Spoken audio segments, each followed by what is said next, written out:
Good morning, good day, and good afternoon. Welcome to the webinar hosted jointly by eAccess Forum and European Banking Institute. I'm your host, Nate Smollett, Director of the Policy Center at the European Banking Institute. Today's discussion will focus on polycrisis. A polycrisis occurs when multiple global crises interact and reinforce each other, creating complex, hard-to-manage risks. In today's interconnected world, this makes coordinated, resilient, and forward-looking decision-making essential. We look forward to hearing more about that from our distinguished panelists today. But before we proceed, I'd like to take a moment to explain how today's webinar will be structured. Now, this webinar is planned for 1 hour.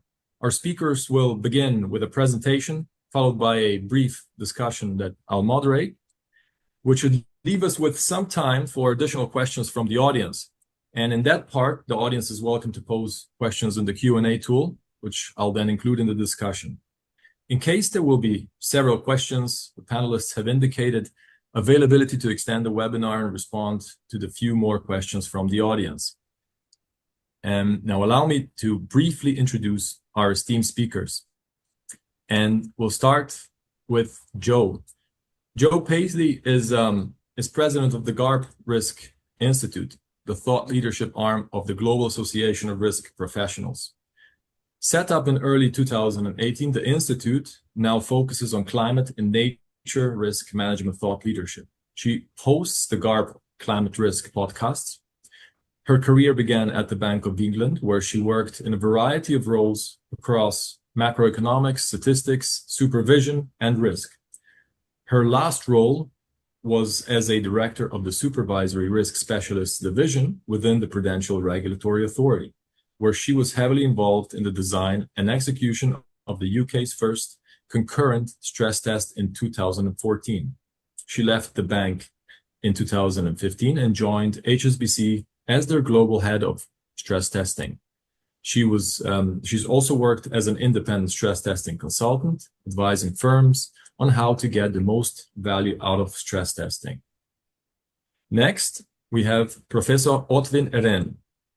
He is a social scientist focusing on risk governance. He retired as scientific director at the International Institute for Advanced Sustainability Studies in Potsdam in 2023 and serves as a professor emeritus for environmental sociology and technology assessment at the University of Stuttgart. He directs the nonprofit company Dialogik, a research institute for the investigation of communication and participation processes. His distinctions include major national and international honors, such as the National Cross of Merit Order.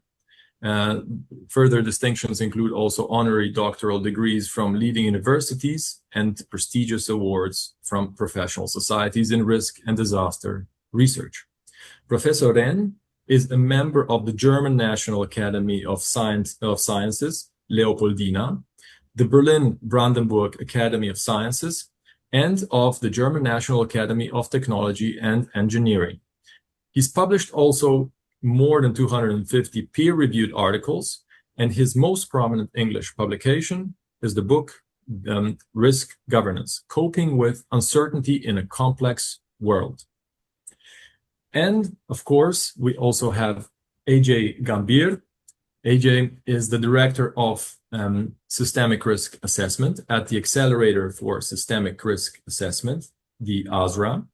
He is responsible for the development and implementation of frameworks, tools, and methods to help organizations and communities understand, interacting, compounding, and cascading risks.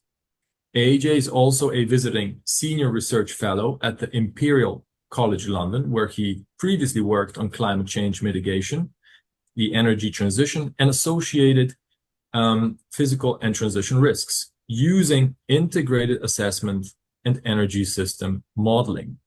Now, welcome to all panelists once again.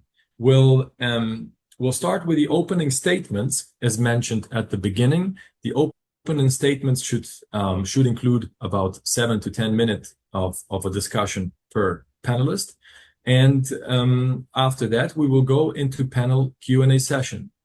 I would like to ask Professor Ren to kick us off with the explanation about the polycrisis, how risks interact and cascade.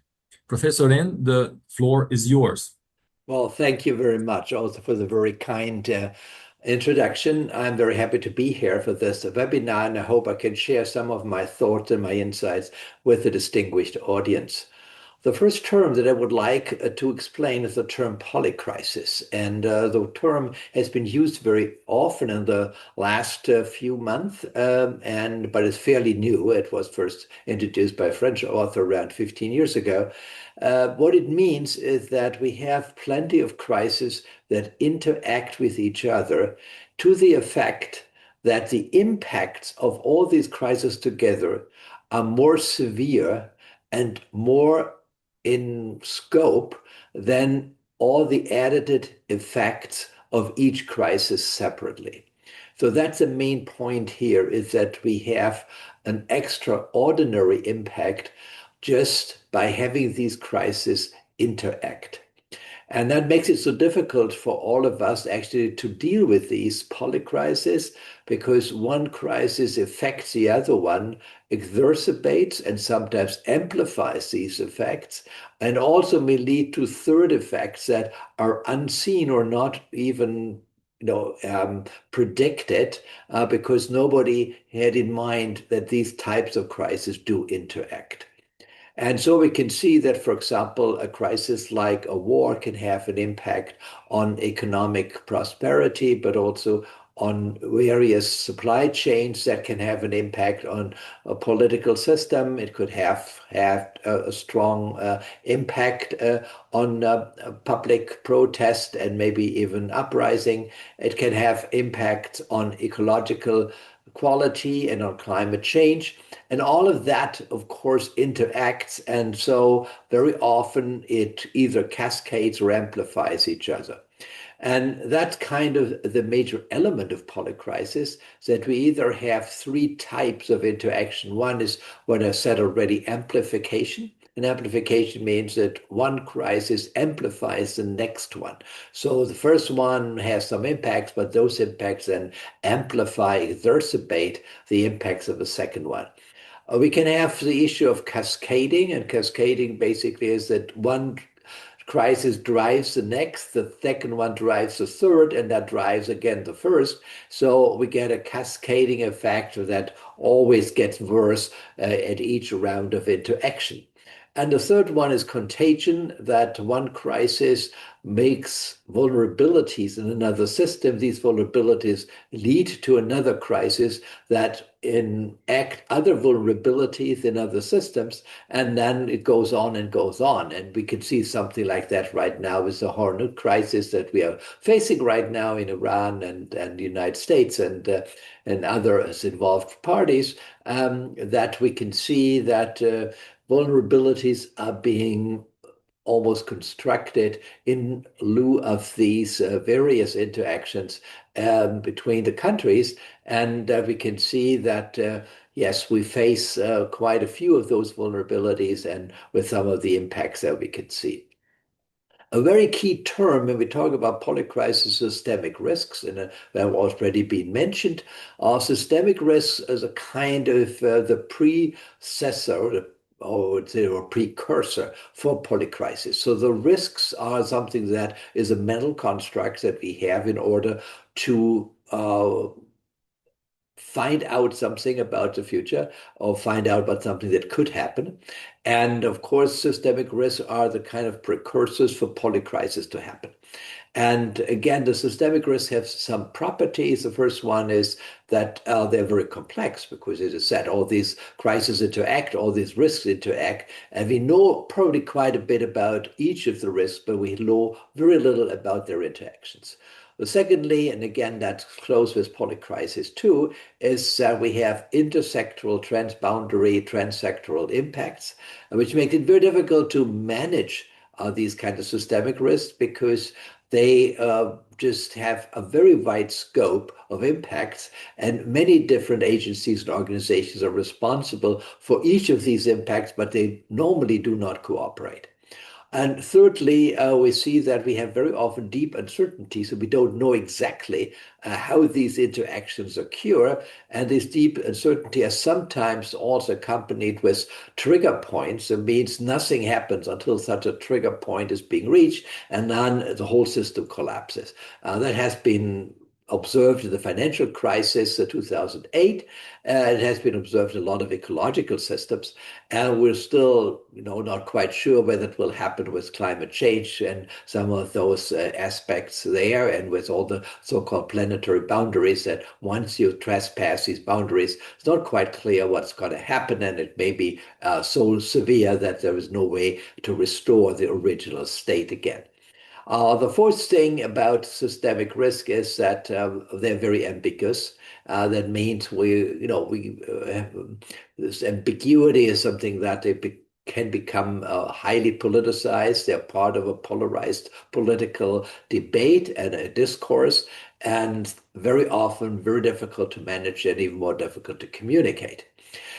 So we are left with two very difficult concepts. One is polycrisis with interacting crisis. One is systemic risk with interacting risks.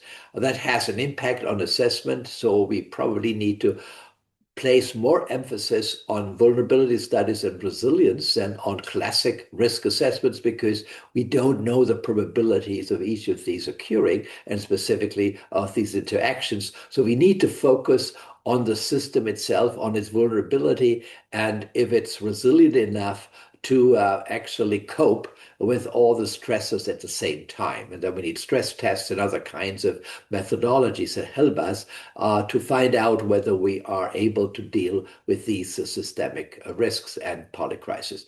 It also is very important in management. The main thing here is inclusive and cooperative style. If everything is transboundary, it's transsectoral. We need cooperation between different organizations and also across nations. And the very bad thing is that if you optimize one risk response, you probably make it worse for the other risk domain. And that means, yes, we have to be very good in making trade-offs between different risks. And we have maybe not to optimize one approach in order not to make it worse for another.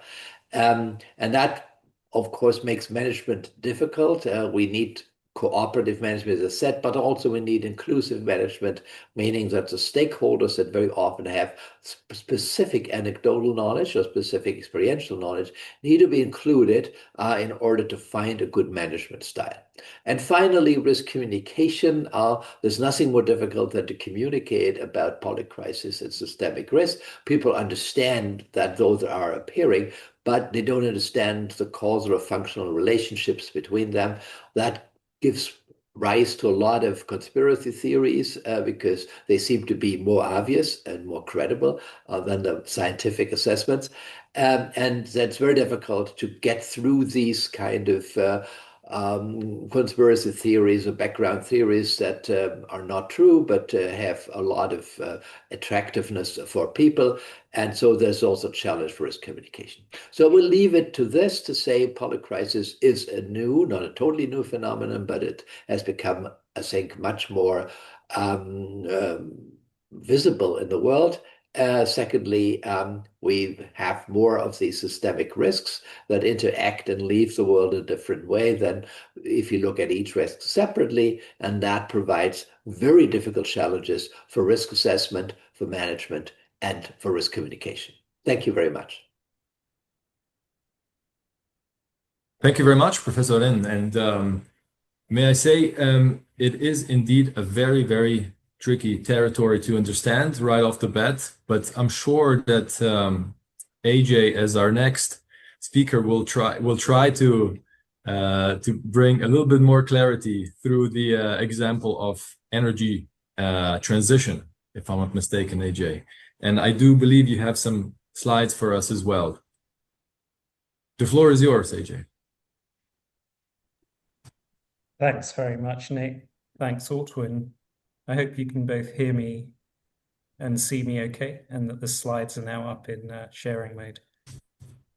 Good. All right. So thanks very much, Ortwin, for setting the stage. And you picked up, or you introduced, a number of points that hopefully I can pick up on and give a few applied examples about with regard to energy system decarbonisation, which is, of course, one of the major responses that we need to deal with a grand challenge around climate change, itself a risk multiplier. So this talk stems from a paper that some colleagues and I submitted to a special issue of the journal Global Sustainability.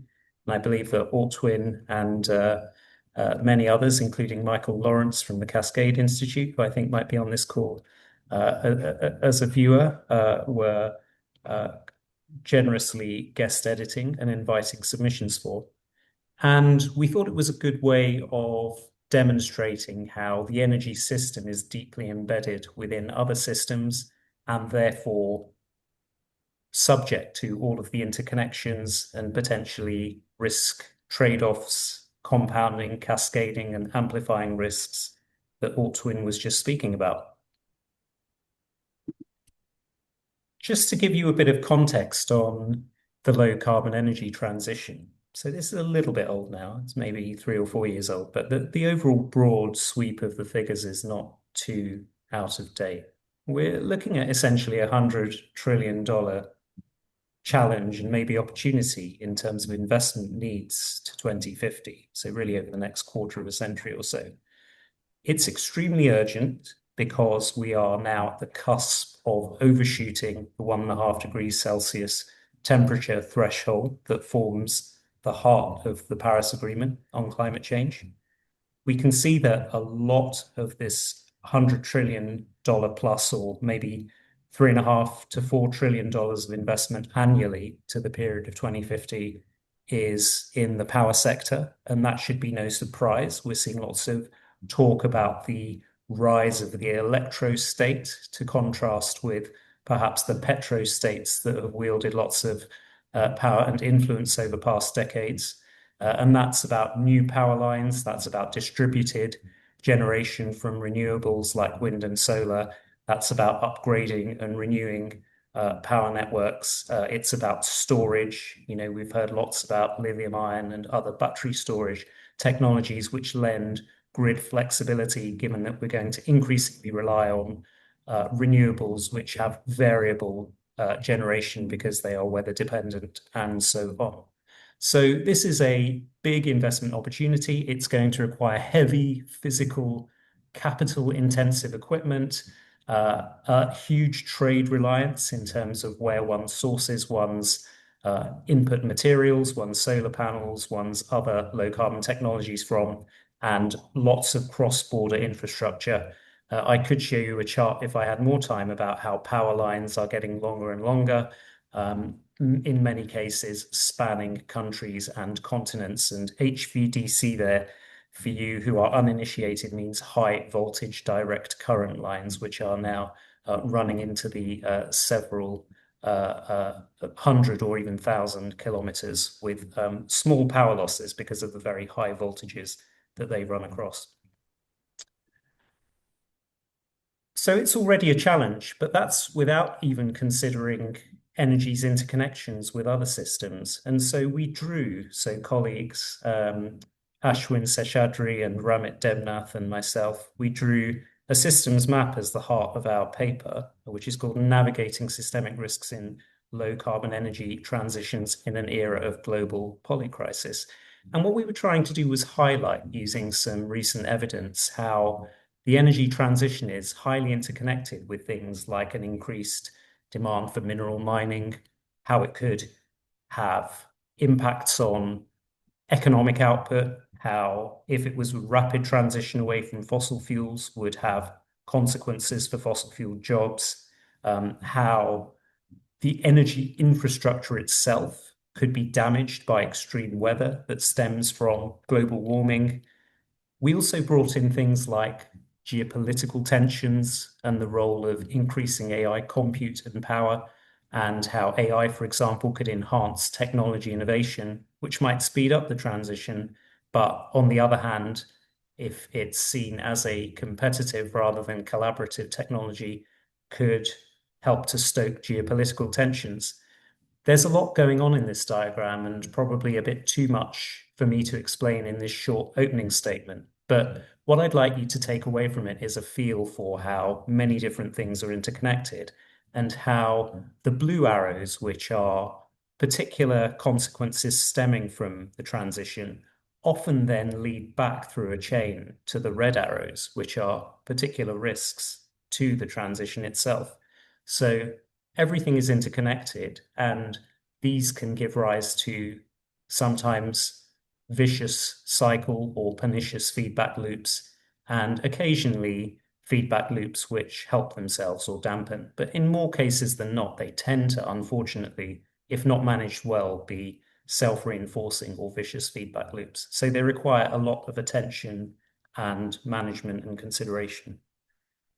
One thing I posted on LinkedIn not too long ago, inspired actually by, I think, a New York Times article just as the Hormuz Strait started to get blocked up, was this very simple system dynamics model, which kind of shows that if conflict starts, then through channels such as through reducing energy supply and then knock-on effects to fertilizer supply, knock-on effects to food production and inflation, and then consequent knock-on effects to climate and nature action and biosphere degradation, you could quite quickly get into what's called a doom loop, where you've got increasing conflict, increasing inflation, reducing trade, geopolitical stability, and economic output and biosphere health. So it doesn't take, as I think I said in my LinkedIn post, much ingenuity to come up with doom loops like this, but they can be quite instructive to show how damaging some of the current actions that we're seeing in the world are. And energy, I think, plays a very central role in this story. So it's, not too difficult to think about how polycrises stemming from systemic risks and very much centered on the energy system can lead to multi-systemic negative consequences. But I don't want to leave you on an entirely negative footing. So my final slide is really about the opportunities for how decarbonisation as this central, urgent, grand challenge can actually stem polycrisis if done well. And it can do that through a number of ways, through activating virtuous feedback loops. We've seen such things in terms of reducing power costs because of the relentless cost reductions in renewables like solar. And if done well, that could lead to actually lowering electricity costs throughout the economy. We know all about and have known all about for many years the multiple co-benefits of mitigation of climate change through things like cleaner air, quieter streets, greater active transport through pedestrianisation and cycling, energy efficiency, and energy security through reduced reliance on price volatile fossil fuels. And much of what we will need to do and are doing on decarbonisation will help us advance the science and practice of systemic risk management, for example, through better early warning systems, Earth observations, things that help us see risks materializing into crises before those crises happen. And then finally, through advancing the practice of participation, which Orwin talked about, deliberative policy-making processes, such as we've seen in things like just energy transitions. So really, it's all spelled out on my final bullet there. Decarbonisation can serve as an exemplar of multi-systemic policy and response. And I'll leave it there and hand back to Nate. Thank you. Thank you very much, AJ, for this really, really excellent presentation and leaving us, with the impression that polycrisis, not like the name implies, can also have positive connotations to it. So that's very much appreciated. Now I would like to invite Jo to provide some of her thinking on, what impact systemic risks may have on decision making and risk management in institutions. It would be great to hear your thoughts. And Joe, the floor is yours. Thanks a lot. I'm glad I went after these two because I wanted to find out what the answer was. Because when you asked me to be on the panel, initially I said no, thank you, because I don't really know what the answers are. So that's the kind of caveat to what I'm going to say, that my insights on particularly what financial firms are doing is somewhat anecdotal. Um, the one thing I do know, we did a survey on nature risk management, for example, in 2024, and we asked firms about what aspects of just nature risk they were managing, they were focusing on. And we found that systemic risk was the least popular of all. Some of them were looking at physical risk or transition risk or the impact of their portfolios on nature, but very, very few were thinking about systemic risk. And then we're talking about the polycrisis. So we're talking about, a mix of different crises. You've got environmental, technological, geopolitical, and it just becomes an enormous range of different things that institutions really aren't very well equipped to think about. The one example I have where I know one bank is doing something on this, and AJ will know this, is the IADB, because they are working, I think, with ASRA. And the only reason I know that is because I had their CRO, Soren Elbeck, on the GARP Climate Risk podcast, and they've actually developed a way of trying to measure and score systemic risk. Now, of course, they're a development bank, and their whole purpose in life, in a way, is to go in and help nations that are struggling when they're, uh, you know, affected by a variety of different crises, climate change or whatever it would be.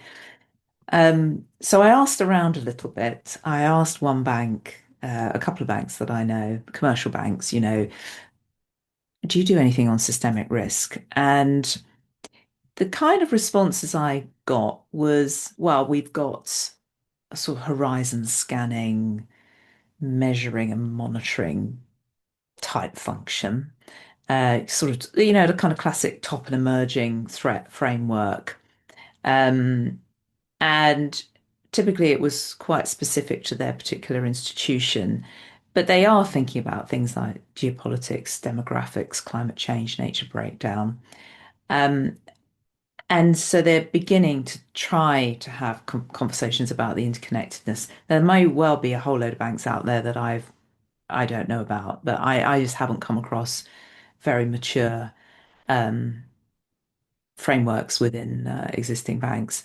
And I think one of the problems which the previous two speakers kind of alluded to is that systemic risk often accumulates before it's seen in the market. So it's there, whether it's the withdrawal of insurance or growing public distrust or water stress or, I don't know, institutional decay or whatever it is, fiscal weaknesses.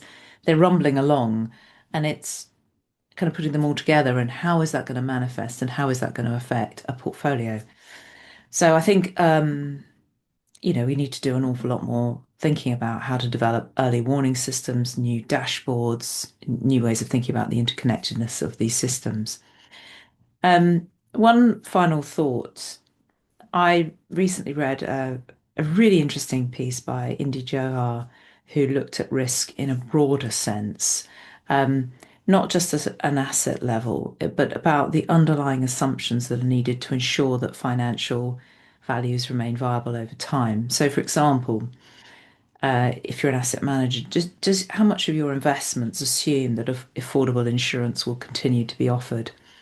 How much of it depends on assuming that supply chains will work perfectly? How much redundancy is there in the supply chains, or how much of it will be affected by geopolitical upsets and that sort of thing? And then you can think about different parts of your portfolio, which may be based on different assumptions working. And in that sense, investment isn't just about, the security or the viability of a particular asset. It could be to do with the underlying assumptions as well, or what he called the reserve conditions. Really interesting piece. I did try to look up various things about, how the quantification of systemic risk. And the things that tend to come out was, the use of scenario analysis or stress tests. Uh, Measurement practice seems to be quite uneven. I think modeling approaches are increasingly converging on networks, agent-based modeling, that kind of non-linear approach. We might come back to some of that. And I think overall, from my reading of some of the literature, that over the last decade or whatever, there seems to be sort of the kind of four themes, I think I'd say, on why you're getting systems failures. We've over optimized and put efficiency above safety and resilience.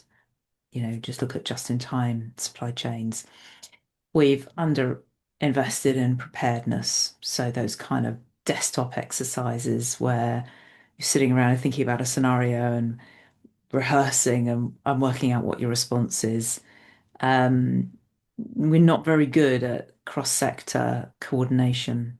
I mean, having worked in a bank, it's quite difficult to get coordination even between risk and finance, frankly, let alone between banking, insurance, the real economy, policy. It is very, very hard when you're trying to get those kind of responses across these different silos.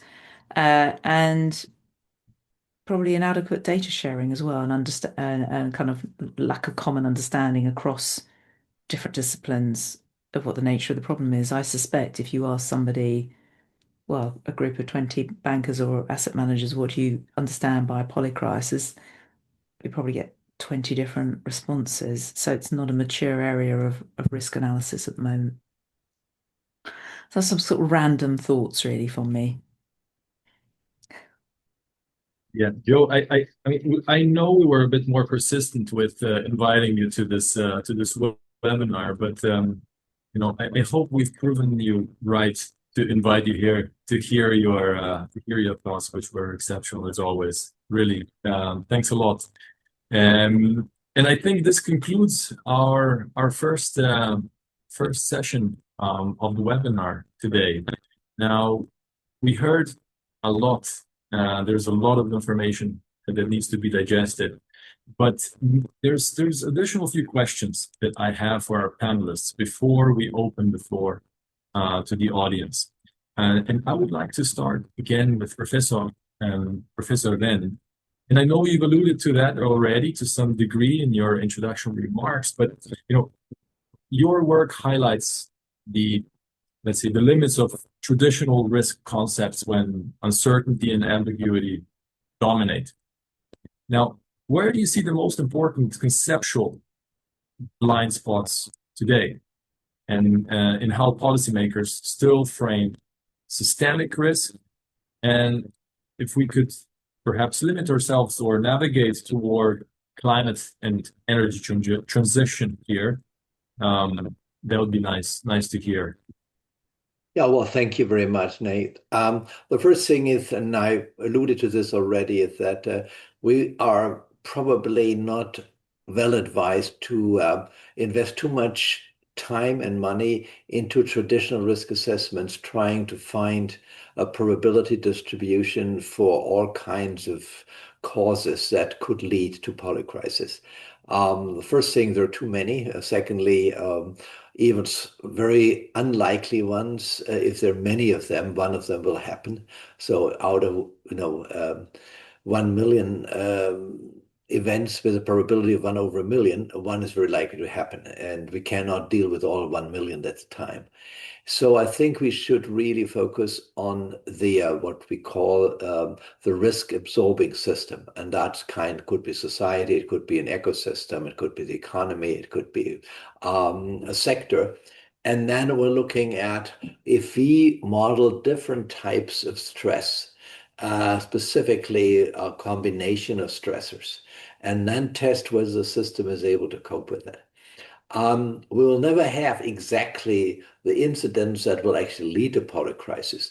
But if we are fairly confident that when we go with 3, 4, or 5 different scenarios of combinations and that our system seems to be able to cope with it, then probably the one that will happen is always probably likely to be well managed.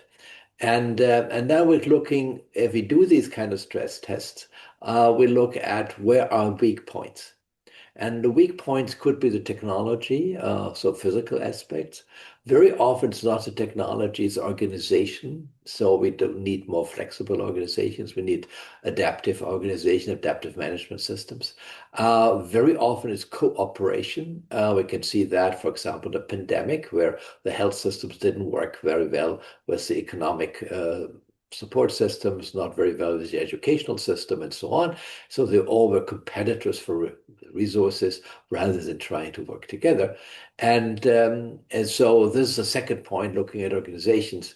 The third point is really looking at the type of decision making which goes beyond organizations, but is kind of a political culture. Is it inclusive or not inclusive? Is it a closed shop or not? We think Fukushima was a good example where we found a closed shop between industry and the regulator, and that was,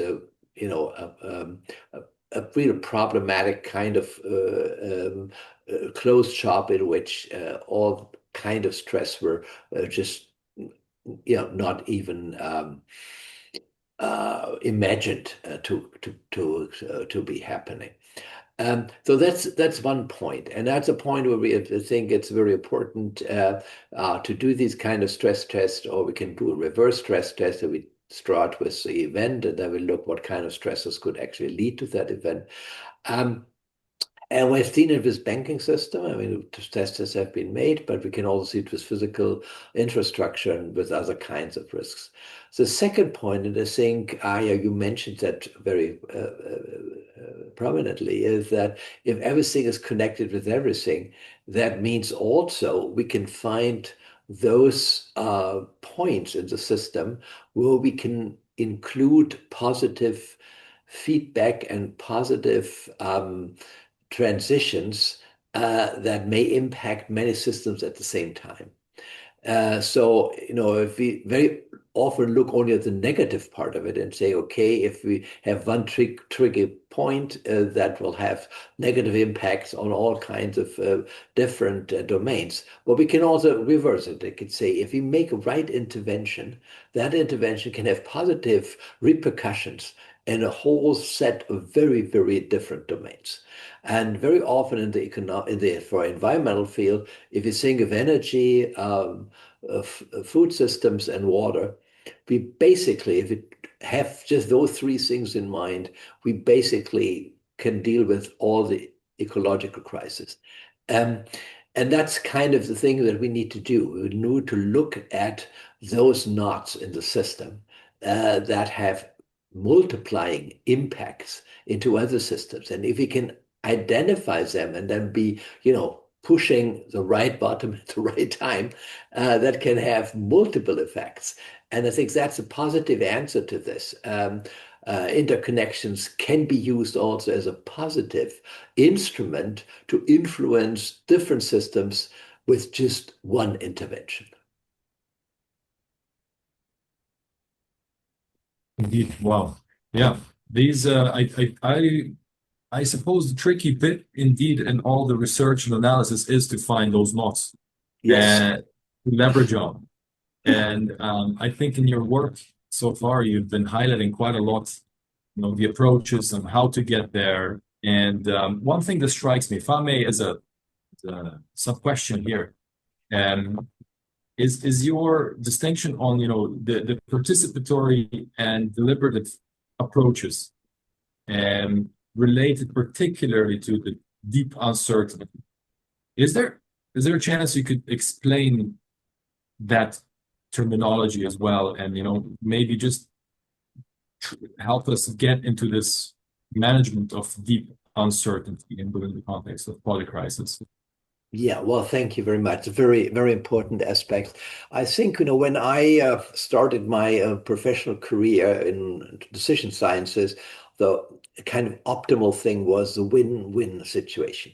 And the idea was we have negotiations and we'll put back our positions, and then, the usual Harvard model, they look at interest and we find common interest, and then we find a win-win situation.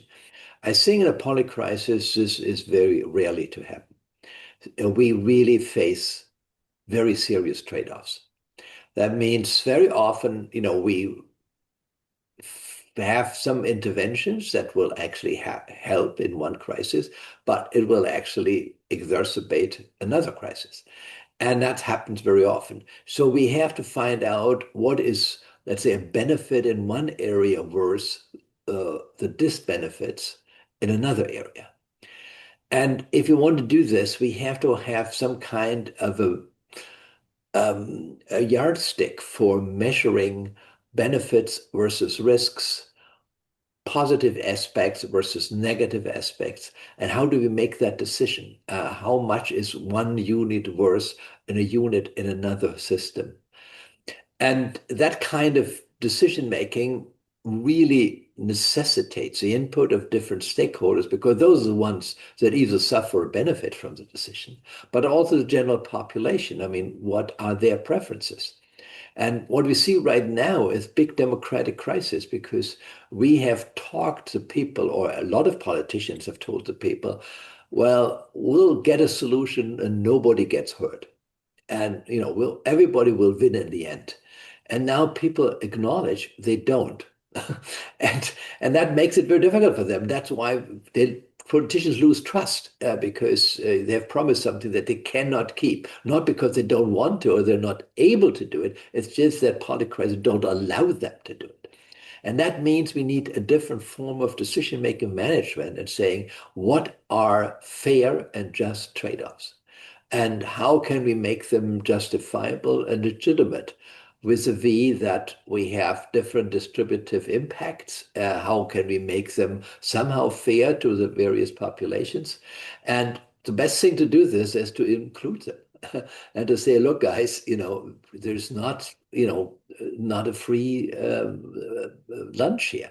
And we need to set, if you put money into one area, we'll take away money from another area.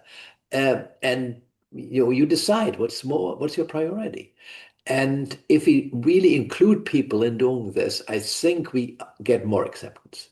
And that's not just instrumental in terms of getting acceptance. It's also, I think, it's a way of a democratic way to deal with these issues, to say, well, who are we to make those trade-offs? I mean, nor the scientists, nor even the politicians. We need to see those who will either suffer benefit, and to see, can they negotiate about something that each of them can accept. And it's not a win-win situation. And we have to think about, what really serves the common good, and how can we really facilitate, crisis management in a way that, yes, some people will suffer, but we want to do it in a fair and a just way. And that, I think, is the most important challenge right now in terms of international politics, but also in terms of national politics. Thank you. Thank you very much, Professor. And here I would like to take the opportunity and lean on a question on whether polycrisis is a persistent structural feature or a mere coincidence of shocks. And here I would like to ask AJ, I'm alluding to his paper, actually, to your paper, AJ, where you say that indeed it's, polycrisis should be interpreted and understood, as much more than coincidence of shocks, coincidental shocks. And I would like to ask you how, if we focus on energy and climate policy a little bit here, how should energy and climate policy change if we treat polycrisis as a permanent structural feature rather than, an exceptional moment, which may be an interpretation as well? Yeah, thanks, Nate. It's a challenging question, actually. I think it gets right to the heart of when the theory meets the practice. What do you actually do about polycrisis? And there are a number of ways of answering the question through some examples. There is a lot of analysis that I could have shown and that others could have shown about some of the deep drivers behind what has given rise to this systemically risky world that we're in, that itself materializes into polycrisis, inequality that remains persistent and not dealt with, ecological destruction, which has really taken off and accelerated since the middle of the last century, in line with this great acceleration of socioeconomic development, and a fragmented geopolitics, which I think follows from these underlying ecological and climate and environmental drivers, and perhaps also from this long-term inequality problem that we haven't at all addressed, let alone solved. And so, in terms of climate policy, I think there are some obvious signals that can be taken into account when making that and when adjusting it going forward. Carbon pricing might seem like an extraordinarily efficient way of internalizing the carbon externality from economic activity. But if that's not done with regard to the structurally persistent feature of polycrisis in terms of inequality, whether that's through differentiated carbon pricing, differentiated energy bills, or some form of redistribution, that's going to give rise to the sort of alienation, injustice, societal backlash that Ortwin was hinting at and that our paper also talks about. You could take other examples. I mentioned geopolitical fragmentation. Climate policy, assuming a world of unfettered, very peaceful, ongoing, expanding trade, would be very different to climate policy in the realities of a geopolitically fragmented world that we find ourselves in right now. Decarbonizing needs to then take into account what new trade relationships am I opening myself up to? What am I perhaps holding myself hostage to if I'm reliant on region X for all of the low carbon technologies I need, or region Y for other technologies in other sectors?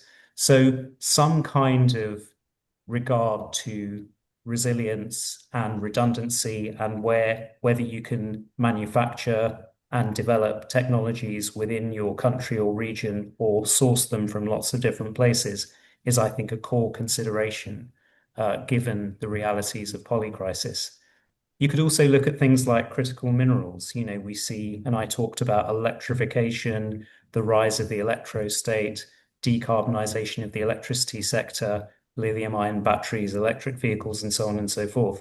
These are still material-intensive technologies, and they will open up reliance on potentially politically unstable regions for critical mineral supply, or, if not done in a sensitive way, could open up all sorts of new environmental injustices in terms of deforestation or removal of people from their lands in order to get at those minerals. So these are some, I think, clear examples of how climate policy could or should be done differently if we take into account structural long-term features of polycrisis. And I suppose the final point, maybe I've talked a lot about mitigation and emissions reduction, but adaptation just as important. And, if you think about climate policy alone, you may well think it's a great idea to shore up your coastlines with lots of large concrete seawalls. But if you think about climate change in the context of the polycrisis and biodiversity destruction, you may well then think, well, let me regenerate my mangrove swamps or my other natural systems which give me buffers against sea level rise or against storms and flooding. So these are the clear considerations, I think, that come through when you think about climate policy in the context of the long-term structural features of polycrisis. Thank you. Thanks, AJ. And I do see some activity already in our chat, but please let me or allow me to squeeze one more question in. I would like to ask Joe in particular one question on on climate risk if we move from polycrisis to climate policy down to climate risk management. And many aspects of climate risk appear to be better understood through qualitative insight rather than the precise quantification alone at this point in time. I'm not sure if you would agree with me on that or not, Joe. But I would be interested to hear also what are some of your observations there as you look throughout the financial industry, and compare qualitative versus quantitative analysis and assessments being done, at contemporary times right now. Thank you. Yeah, no, thanks for that question. And there's some very, very interesting points already made, which I think have been fascinating. I think there is a school of thought that would say that qualitative analysis it's almost more important to start with that than the quantitative, because as Altman says, there are a million different scenarios that can play out, and one of them's going to happen, but we're never going to know what it is. The benefit of qualitative is that it starts to get people thinking in a way that they're not focused just on the numbers and the models, which are all going to be wrong anyway, but they start really thinking about how these systems operate in real life. And even just to get groups of people doing kind of qualitative exercises can be incredibly powerful. So, for example, I took part in a desktop exercise recently uh, about the closure of the Panama Canal, which is quite a likely thing to happen given El Nino. And how would that play out with the Strait of Hormuz also being closed? And then there was an escalation, then there was military intervention and that sort of thing. And the benefit of this exercise was that it wasn't a whole load of financial institutions, it was across different sectors. So you had government, you had the Ministry of Defence, you had philanthropic organizations, you had a whole range of different people. And it was fascinating. I looked at it in a completely different way after that. And it was purely qualitative. There was no attempt at modeling. It was about the narratives. Other examples I can think of, for example, um, the London Resilience Review, which Emma Howard Boyd led. Uh, there they were talking about exercises to see how London could cope with 40-degree heat. And Paris has done one for 50-degree heat. And you start looking at the cascade of failures, which you can look at, like in history, the recent 40-degree heat. A lot of things happen that you might not have expected. I mean, not just houses burning down, but hospital IT systems failing, um, railways not being able to cope, and then the multiple kind of knock-on consequences from that. Um, and as Altman was saying, as a society, we need to start making decisions about the trade-offs. What are we prioritizing? So with fire, the best way to sort of stop fire is maybe to cut the undergrowth, to clear away anything that's fuel for the fire. But then we've also got the need to promote biodiversity. And so how do you do that? You can't just concrete over everything. If you look at flooding, um, whenever there's a kind of plan to reduce flooding, somebody's going to object because they want to be able to park their car, and you've got these different coalitions of people. So there's a kind of need for a collective higher level of awareness of the risks that we're running and some of the very real trade-offs that we need to make, which takes me away from financial institutions completely, but it's in the spirit of qualitative.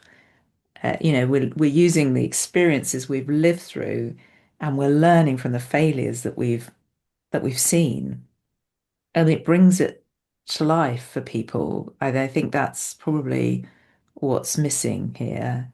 That it's a little bit abstract, the polycrisis, systemic risk, but it's actually when you talk about real incidents and how things went wrong, I think that's very powerful.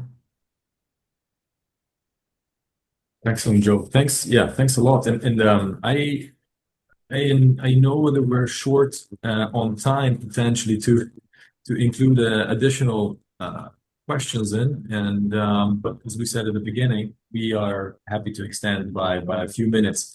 And here I see Abdullahi Ali Kaidam, AJ, agreeing with your explanation and views, and which speak to the current crisis facing Africa.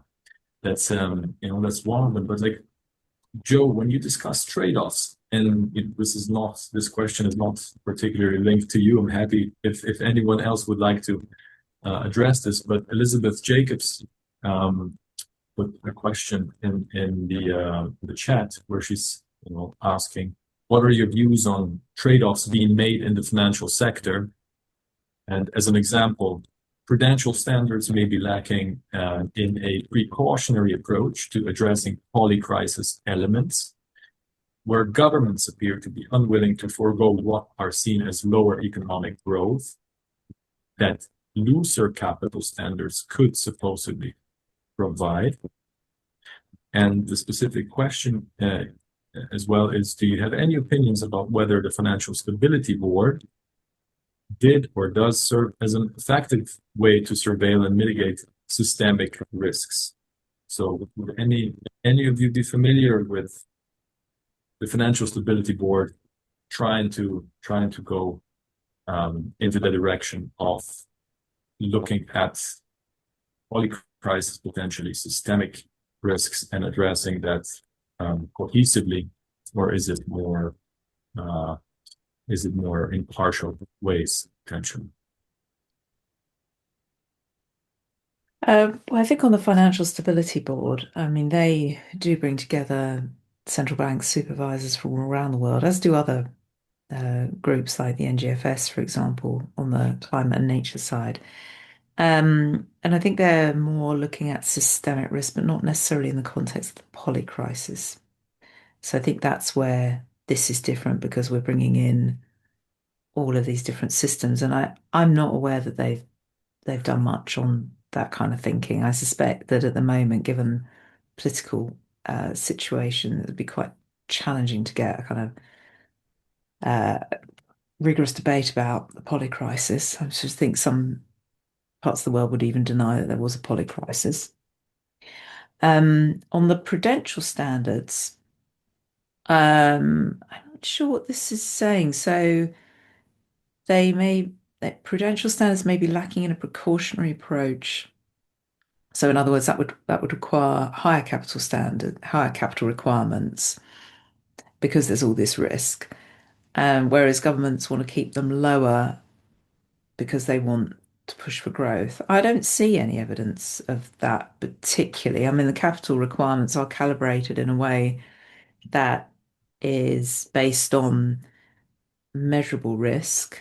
And I know that there have been attempts to measure like a green-brown premium, and they can't see that in the data. They go through really rigorous stress tests to withstand very severe macroeconomic downturns.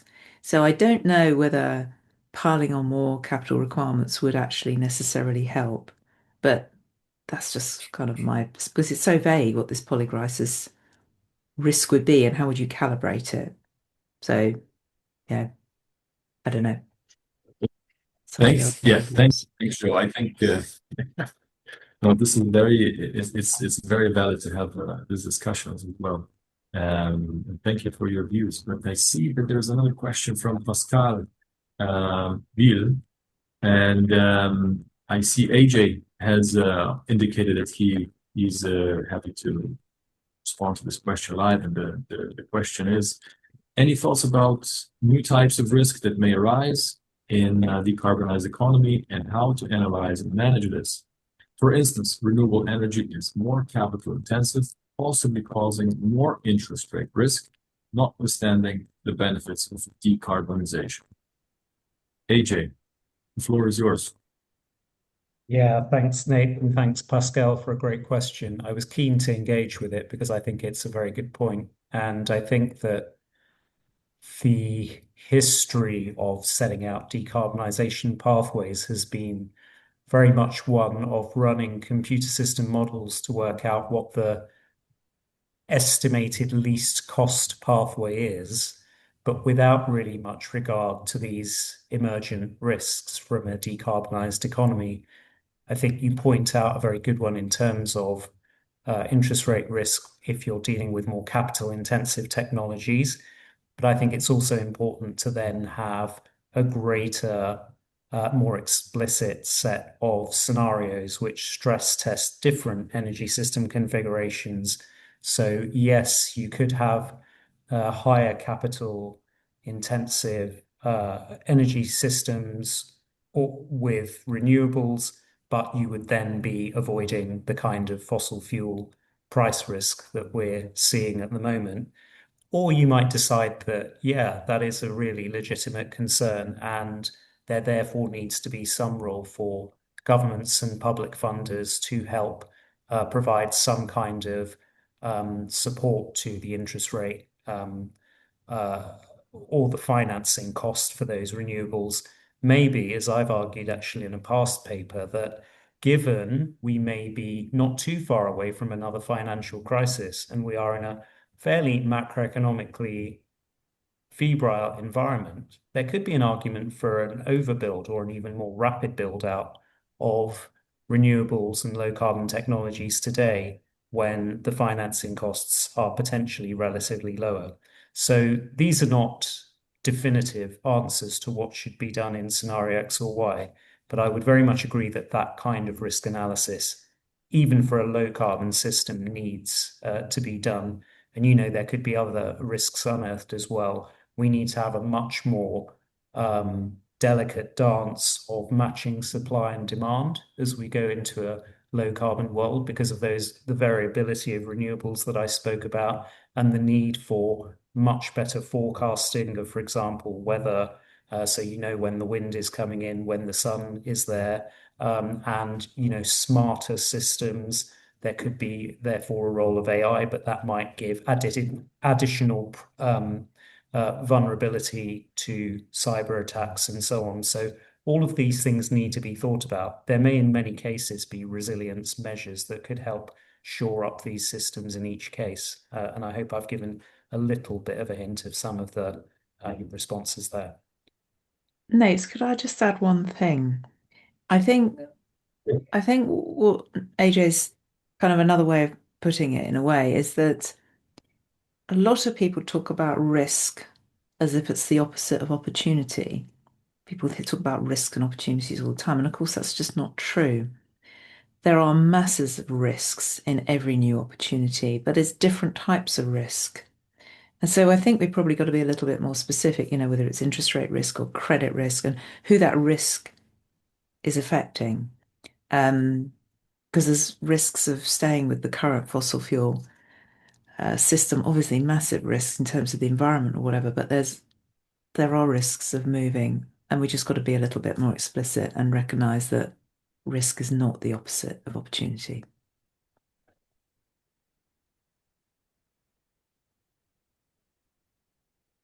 I think Nate's frozen. He looks so stunned. I think he's he's gone. I'm hoping he's coming back. Otherwise, we'll just sit and have a little chat while he's left, shall we? Altrin, did you want to add anything while we're just waffling on? Yeah, well, thank you very much. I think, you're absolutely right. I would think that opportunity and risk are not opposites. In each opportunity, there are risk, and each risk are opportunities. If you won't take any risk, we don't have any opportunities, and the other way around. That seems to be quite, obvious, but very often, we have agencies that look into risks, and they may sometimes obstruct opportunities. And sometimes they look at opportunities and just don't look at the risks. So in that sense, risks are embedded in opportunities and the other way around. There are opportunities embedded in risks. And again, we're back to the issue of trade-offs. So is the opportunity worth to take the risk or is it not? and what kind of risks do we want to accept, and who is taking all the benefits and who is suffering from the risks, because in society we all know it's not the same population, and that makes it even more difficult because there's issues of fairness, of just distribution, equities, and so on. And we all know that these kinds of dynamics have a strong impact on political discussion. We see in the energy field, I mean, I just alluded to it. We made a lot of surveys and people said, oh yeah, we would like to pay for more for the transition towards renewable energy, but the rich also have to pay. And well, whether they actually pay or not is a different question, but it's a very clear statement that people say, okay, well, if you have the feeling that the burdens are being distributed equally and that the people who have more resources will have more to pay and the other ones have less, then we're willing actually to also add our part to it. If there's a feeling, others benefit that are not entitled to the benefits, then it's very difficult to make trade-offs. And I think that should be one of the priorities of political discourse, is to say, how can we have a just distribution, a fair distribution of burdens, and a fair distribution of benefits for people who, yes, are willing to go through this transformation age. Okay, I apologize. I got kicked out of the meeting for We did fine without you, actually, Yes. Nate. We just carried on. We That's what I survived. was hoping for, actually. That's what I was hoping for. But perhaps this is an indication that, we need to close the discussion slowly.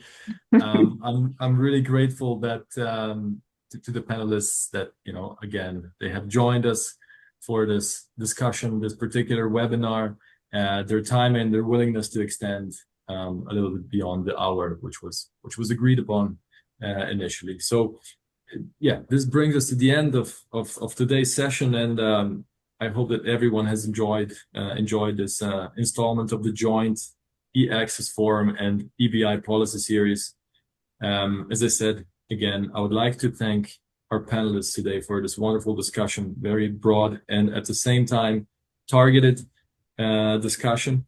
And of course, to our partners, e-Access Forum, for wonderful organization of this event and for the contribution to this smooth organization up until the last few seconds. But that's part of the game.